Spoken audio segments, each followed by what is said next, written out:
দিৱসৰ অনুষ্ঠানত উপস্থিত থাকি ভাল লাগিছে আচলতে সঁচা কথা ক'ব গ'লে এনেকুৱা অঞ্চলত য'ত বিশেষকৈ বড়ো বসতি প্ৰধান অঞ্চলত নাৰী দিৱসৰ তাৎপৰ্য ব্যাখ্যা কৰাৰ প্ৰয়োজনেই নাই কাৰণ তুলনামূলকভাৱে এই মহিলাখিনি আৰ্থিক দিশত স্বাৱলম্বী এই আমাৰ যিবিলাক সাজ পোছাক হয় আমাৰ জনজাতীয় সাজ পোছাকবিলাক দখনাখন হওক পেনি পেকক হওক তিৱা পোছাক হওক আমাৰ ক'তো উৰণি লোৱাৰ নিয়ম নাই উৰণি লোৱাৰ ব্যৱস্থাই নাই প্ৰভিজনে নাই গতিকে সেইটোৱে কৈ দিয়ে যে এই অঞ্চলৰ মহিলাবিলাক কিমান মুক্ত গতিকে খুব ভাল লাগে এই অঞ্চললৈ আহি আৰু নাৰী দিৱসৰ এই অনুষ্ঠানত বিভিন্ন খেল ধেমালি হৈছে অকণমানি কেঁচুৱা লৈ আহি পেলাই কাষত কেঁচুৱাটো থৈ ৰছী টনা খেল খেলিছে মানে সকলোতে আচলতে মই ভাবোঁ মোৰ বিশ্বাস যে উত্তৰ পূৰ্বাঞ্চলত আচলতে মহিলা সবলীকৰণৰ এটা মানে ঐতিহ্যই আছে মহিলা সবলেই আচলতে সবল মহিলাৰ লগত সহাৱস্থান কৰিবৰ কাৰণে বৰ্তমান সময়ত পুৰুষৰহে কিছু মানে প্ৰশিক্ষণৰ প্ৰয়োজন বুলি মই ভাবোঁ আচলতে আৰ্থিক দিশত পিছপৰা বহুত কাৰণ আছে তাৰে ভিতৰত কিছুমান হৈছে যে আমাৰ জনসংখ্যা বৃদ্ধি হৈছে আৰু গ্ৰামাঞ্চলত মানে কৃষিৰ ক্ষেত্ৰত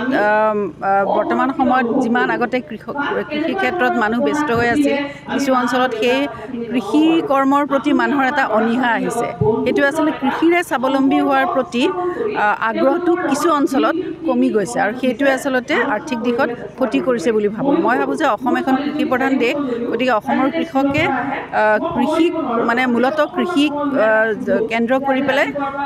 স্বাৱলম্বী হ'ব লাগে কিন্তু এইটো ক্ষেত্ৰত আৰু এটা প্ৰশ্ন আছে যে কৃষকসকলে কৃষি কৰিছে কিন্তু লাভৱান কেনেকৈ হ'ব কৃষকসকলক লাভৱান কৰিবৰ কাৰণে চৰকাৰৰ অভিভাৱক স্বৰূপে কিছুমান দায়িত্ব আছে কৃষকসকলক যিকোনো ধৰণৰ ইনচেণ্টিভ দি হওক তেওঁলোকক আগুৱাই নিবলৈ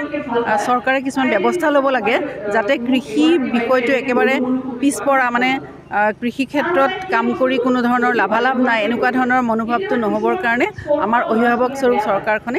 কিছু চেষ্টা হাতত লোৱা উচিত বুলি মই ভাবোঁ খুচি হিচাপে আমি লৈছোঁ যে প্ৰথমতে আমি এটা তেওঁলোকৰ মহিলাসকলৰ যিটো গোট আছে আমি প্ৰায় 200গৰাকী মহিলাৰ 20টা গোট 10গৰাকী মহিলাকে আমি এটা গোটত ৰাখি 20টা গোট গঠন কৰিছিলোঁ আৰু তেওঁলোকৰ মাজত আমি এটা টাগ অফ ৱাৰ প্ৰতিযোগিতা অনুষ্ঠিত কৰিলোঁ আগবেলা তাৰ ভিতৰত আমি 2টা গ্ৰুপক আমি বিজয়ী আৰু দ্বিতীয় বিজয়ী হিচাপে ঘোষণা কৰিছোঁ আৰু তেওঁলোকক আমি ইয়াতে পুৰস্কৃত কৰিম তাৰ উপৰিও আমি যিটো মই ক'লোঁ আগতে যে SBI গ্ৰাম সক্ষম প্ৰকল্পৰ জৰিয়তে আমি 200গৰাকী হিতাধিকাৰী আমি গাহৰি দিছিলোঁ পোৱালি দিছিলোঁ আৰু তেওঁলোকক এটা কণ্ডিশ্যনত আমি দিয়া হৈছিল যে তেওঁলোকৰ যেতিয়া গাহৰিয়ে পোৱালি দিব তাৰে এটা পোৱালি তেওঁলোকে আমাক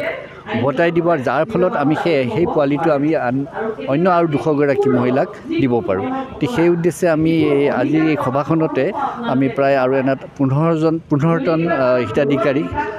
আমি আৰু 15টা পোৱালি দিবলৈ মনস্থ কৰিছোঁ আপুনি বিচৰা বাতৰি পাব কেৱল নিউজ 18 এপত নিউজ 18 এপ ডাউনলোড কৰিবলৈ স্ক্যান কৰক এই QR কোড গুগল প্লে ষ্টৰতো পাব এই নিউজ 18 এপ